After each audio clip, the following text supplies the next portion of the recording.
Nowadays almost ప్రతి అమ్మాయి face చేస్తున్న కామన్ ప్రాబ్లం పీసీఓడి. బిఫోర్ నేను కూడా పీసీఓడి ప్రాబ్లం ఫేస్ చేశాను. సో అది ఎలా ఓవర్కమ్ చేసుకున్నానో ఈ రీల్ లో చెప్తాను, చివరి వరకు చూడండి. పీసీఓడి అంటే పాలిసిస్టిక్ ఓవరియన్ డిసీజ్. సింపుల్ గా చెప్పాలంటే హార్మోనల్ ఇంబ్యాలెన్స్ వల్ల ఓవరీస్ లో ఎగ్స్ ప్రాపర్ గా రిలీజ్ అవ్వవు. దాని వల్ల పీరియడ్స్ ఇర్రెగ్యులర్ అవుతాయి, ఫెర్టిలిటీ కూడా ఎఫెక్ట్ అవుతుంది. పీసీఓడి ప్రాబ్లమ్స్ ఫేస్ చేస్తున్న వాళ్ళకి irregular periods, sudden weight gain, hair fall and pimples ఇవి కామన్ గా ఉంటాయి.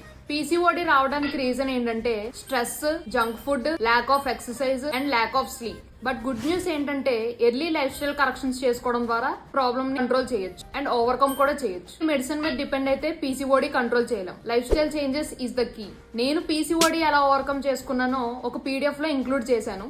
పీసీఓడి అని కామెంట్ చేయండి, ఆ పీడిఎఫ్ మీకు డిఎం చేస్తాను. మీరు కానీ మీకు తెలిసిన వాళ్ళు ఎవరైనా కానీ ఈ ప్రాబ్లం ఫేస్ చేస్తుంటే వాళ్ళకి రీల్ షేర్ చేయండి, మీరు హెల్ప్ చేసిన వాళ్ళు అవుతారు. ఇలాంటి మరెన్నో వీడియోస్ కోసం